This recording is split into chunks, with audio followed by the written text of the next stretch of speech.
ಶಾರದಾ ಶಾರದಾಂ ಭೋಜವದನಾ ವದನಾಂಬುಜೇ ಸರ್ವದಾ ಸರ್ವದಾಸ್ಮಾಕಂ ಸನ್ನಿಧಿಂ ಸನ್ನಿಧಿಂ ಕ್ರಿಯಾತ್. ಸಮಸ್ತ ವೀಕ್ಷಕರಿಗೂ ಮಾರ್ಚ್ ತಿಂಗಳ ಮೇಷರಾಶಿಯ ಮಾಸ ಭವಿಷ್ಯದ ಕಾರ್ಯಕ್ರಮಕ್ಕೆ ಸುಸ್ವಾಗತ. ನಾವು ಮೊದಲಿಗೆ ಈ ಮಾಸದಲ್ಲಿ ನಡೆಯುವಂತಹ ಗ್ರಹಗಳ ಬದಲಾವಣೆಗಳ ಬಗ್ಗೆ ತಿಳಿದುಕೊಳ್ಳೋಣ. ಈ ತಿಂಗಳ 14ನೇ ತಾರೀಕಿನಂದು ರವಿಗ್ರಹ, 29ನೇ ತಾರೀಕಿನಂದು ಶನಿಗ್ರಹ ಮೀನರಾಶಿಗೆ ಪ್ರವೇಶವನ್ನು ಮಾಡ್ತಾ ಇರುವಂಥದ್ದು. ಇದಿಷ್ಟೂ ಕೂಡ ಈ ಮಾಸದಲ್ಲಿ ನಡೆಯುವಂತಹ ಪ್ರಮುಖವಾದ ಗ್ರಹಗಳ ಬದಲಾವಣೆ. ಈಗ ನಾವು ಇದನ್ನು ಆಧರಿಸಿ ಈ ಮಾಸದಲ್ಲಿ ಮೇಷರಾಶಿಯವರಿಗೆ ಯಾವ ರೀತಿಯಾದಂತಹ ಫಲ ಪ್ರಾಪ್ತಿಯಾಗಲಿದೆ ಅಂತ ಹೇಳಿ ಒಂದೊಂದಾಗಿ ನೋಡ್ತಾ ಹೋಗೋಣ. ಈ ತಿಂಗಳಲ್ಲಿ ಶನಿಗ್ರಹ ಬದಲಾವಣೆಯನ್ನು ಹೊಂದುತ್ತಾ ಇದೆ, ಅದು ಹೌದು, 29ನೇ ತಾರೀಕಿನಂದು. ಆದರೆ ಅದರಿಂದ ಏನೇನು ಫಲ ಪ್ರಾಪ್ತಿಯಾಗುತ್ತೆ, ನಿಮಗೆ 7.5 ಆರಂಭ ಉಂಟಾಗುತ್ತಲ್ಲ, ಅದರಿಂದ ನಿಮಗೆ ಏನೇನು ಫಲ ಪ್ರಾಪ್ತಿಯಾಗುತ್ತೆ ಅಂತ ಹೇಳುವುದನ್ನೆಲ್ಲ ನಾವು ಮುಂದಿನ ತಿಂಗಳ ಭವಿಷ್ಯದಲ್ಲಿ ತಿಳಿದುಕೊಳ್ಳೋಣ. ಯಾಕೆ ಅಂತ ಹೇಳಿ ಆದರೆ ಅದು ಬದಲಾವಣೆಯನ್ನು ಹೊಂದುತ್ತಾ ಇರುವಂಥದ್ದು ಯಾವಾಗ ಹೇಳಿ, 29ನೇ ತಾರೀಕಿನಂದು, ಅಂದರೆ ಈ ತಿಂಗಳ ಕೊನೆಯ ಭಾಗದಲ್ಲಿ. ಅಲ್ಲಿವರೆಗೂ ಕೂಡ ನಿಮಗೆ ಅದು ಏಕಾದಶ ಭಾವದಲ್ಲೇ ಸ್ಥಿರವಾಗಿರುತ್ತೆ. ಅದರಿಂದ ನಿಮಗೆ ಅತ್ಯಂತ ಉತ್ತಮವಾದ ಫಲ ಅಂತ ಹೇಳುವಂಥದ್ದೇ ಪ್ರಾಪ್ತಿಯಾಗುತ್ತೆ. ಅಲ್ಲಿಗೆ ಏಪ್ರಿಲ್ ತಿಂಗಳಿನಿಂದ ಹಿಡಿದು ನಿಮಗೆ 7.5 ಇತ್ಯಾದಿ ಸಮಸ್ಯೆಗಳನ್ನೆಲ್ಲ ಯೋಚನೆ ಮಾಡಬಹುದು. ಈ ತಿಂಗಳಲ್ಲೇನು ಅದು ಏಕಾದಶ ಭಾವದಲ್ಲೇ ಸ್ಥಿತವಾಗಿರೋದ್ರಿಂದಾಗಿ ಆ ರೀತಿಯಾದಂತಹ ಯಾವುದೇ ಸಮಸ್ಯೆ ಉಂಟಾಗುವುದಿಲ್ಲ. ಹಾಗಾಗಿ ಅದರಿಂದೆಲ್ಲ ಏನು ಫಲಪ್ರಾಪ್ತಿಯಾಗುತ್ತೆ ಅಂತ ಹೇಳೋದನ್ನ ನಾವು ಏಪ್ರಿಲ್ ತಿಂಗಳ ಒಂದು ಭವಿಷ್ಯದ ಕಾರ್ಯಕ್ರಮದಲ್ಲಿ ತಿಳಿದುಕೊಳ್ಳೋಣ. ಈಗಲೇ ಅದನ್ನೇ ಯೋಚನೆ ಮಾಡಿಬಿಡುವಂಥದ್ದು ಬೇಡ ಅಂತ.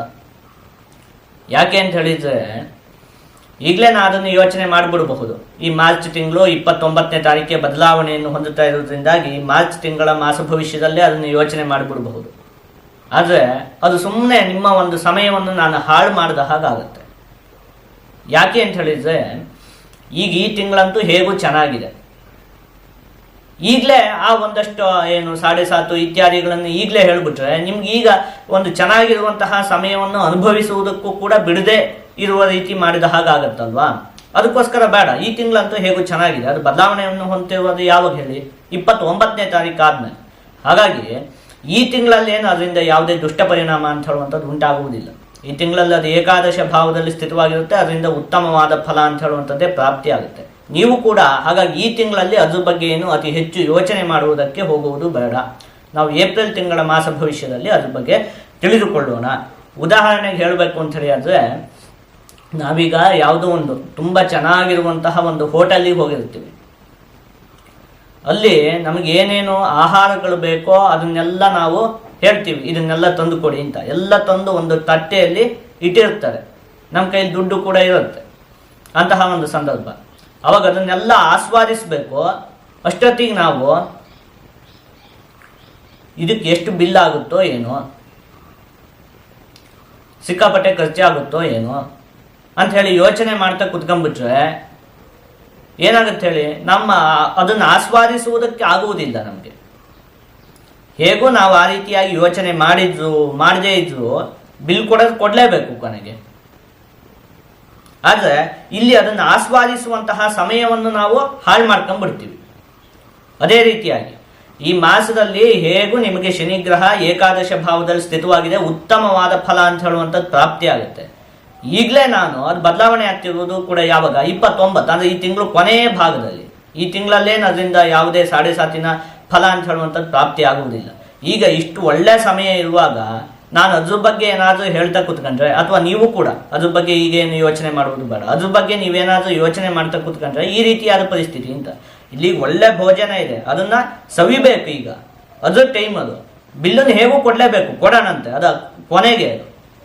ಹೌದಾ? ನಾವಿಲ್ಲೇನಾದರೂ ಅಯ್ಯೋ ಎಷ್ಟು ಬಿಲ್ ಕೊಡಬೇಕಾಗುತ್ತೋ ಅಂತ ಹೇಳಿ ದುಃಖ ಮಾಡ್ಕೊಂಡು ತಿಂದಂತಹ ಪಕ್ಷದಲ್ಲಿ, ಅಥವಾ ಖುಷಿಯಾಗಿ ತಿಂದಂತಹ ಪಕ್ಷದಲ್ಲಿ ಬಿಲ್ ಏನಾದರೂ ಹೆಚ್ಚು ಕಮ್ಮಿ ಆಗುತ್ತಾ? ಈ ವ್ಯಕ್ತಿ ದುಃಖ ಮಾಡ್ಕೊಂಡು ತಿಂದಿಯಾನೆ, ಇವನಿಗೆ ಒಂದು 50 ರೂಪಾಯಿ ಕಮ್ಮಿ ಮಾಡೋಣ ಅಂತ ಹೇಳಿ ಏನಾದರೂ ಕಮ್ಮಿ ಆಗುತ್ತಾ? ಅದು ಇಲ್ಲ. ಅದು ಹೇಗೂ ಬರುವಂಥದ್ದು ಬಂದೇ ಬರುತ್ತೆ 29ನೇ ತಾರೀಕು ಆದಮೇಲೆ. ಅದಕ್ಕೆ ಈಗಂತೂ ಸಮಯ ಚೆನ್ನಾಗಿದೆ. ಈಗಲೇ ಅದ್ರ ಬಗ್ಗೆ ಯೋಚನೆ ಮಾಡ್ತಾ ಈಗಿರುವಂತಹ ಒಳ್ಳೆಯ ಸಮಯವನ್ನು ಕೂಡ ನಾವು ಹಾಳು ಮಾಡ್ಕೊಳ್ಳುವುದು ಬೇಡ ಅಂತ ಹೇಳಿ ನಾನು ಹೇಳ್ತಾ ಇರುವಂಥದ್ದು.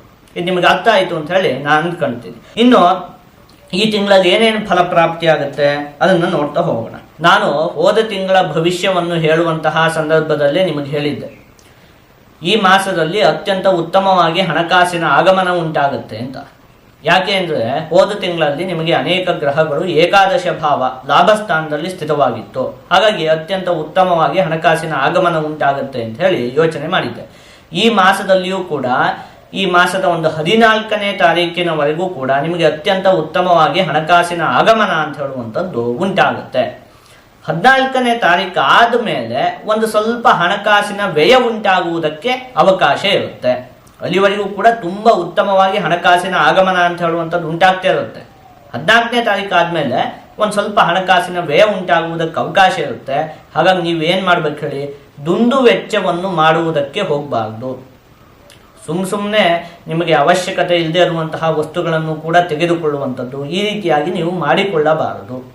ಆಯಿತಾ? 14ನೇ ತಾರೀಕಿನವರೆಗೂ ಕೂಡ ಯಾವುದೇ ಸಮಸ್ಯೆ ಇಲ್ಲ. ಅದಾದಮೇಲೆ ಹಣಕಾಸನ್ನು ಉಳಿಸುವ ಕಡೆಗೆ ನೀವು ಅತಿ ಹೆಚ್ಚು ಗಮನವನ್ನು ಕೊಡಬೇಕು.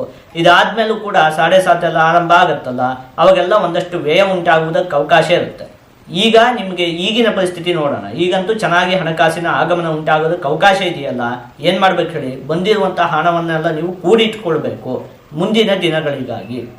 ಆಯಿತಾ? ಆದಷ್ಟು ಹಣಕಾಸನ್ನು ಉಳಿಸಿಟ್ಟುಕೊಳ್ಳಿ. ಅವಾಗ ಮುಂದೆ ಯಾವುದೇ ರೀತಿಯಾದಂತಹ ಸಮಸ್ಯೆ ಅಂತ ಹೇಳುವಂಥದ್ದು ನಿಮಗೆ ಉಂಟಾಗುವುದಿಲ್ಲ.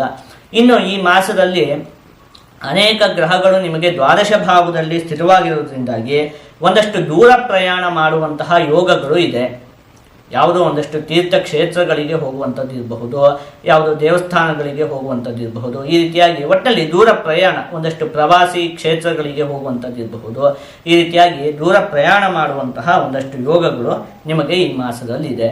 ಇನ್ನು ಕುಜಗ್ರಹ, ನಿಮ್ಮ ರಾಶಿಯ ಅಧಿಪತಿಯಾದಂತಹ ಕುಜಗ್ರಹ ತೃತೀಯ ಭಾವದಲ್ಲಿ ಸ್ಥಿತವಾಗಿರುವಂಥದ್ದು.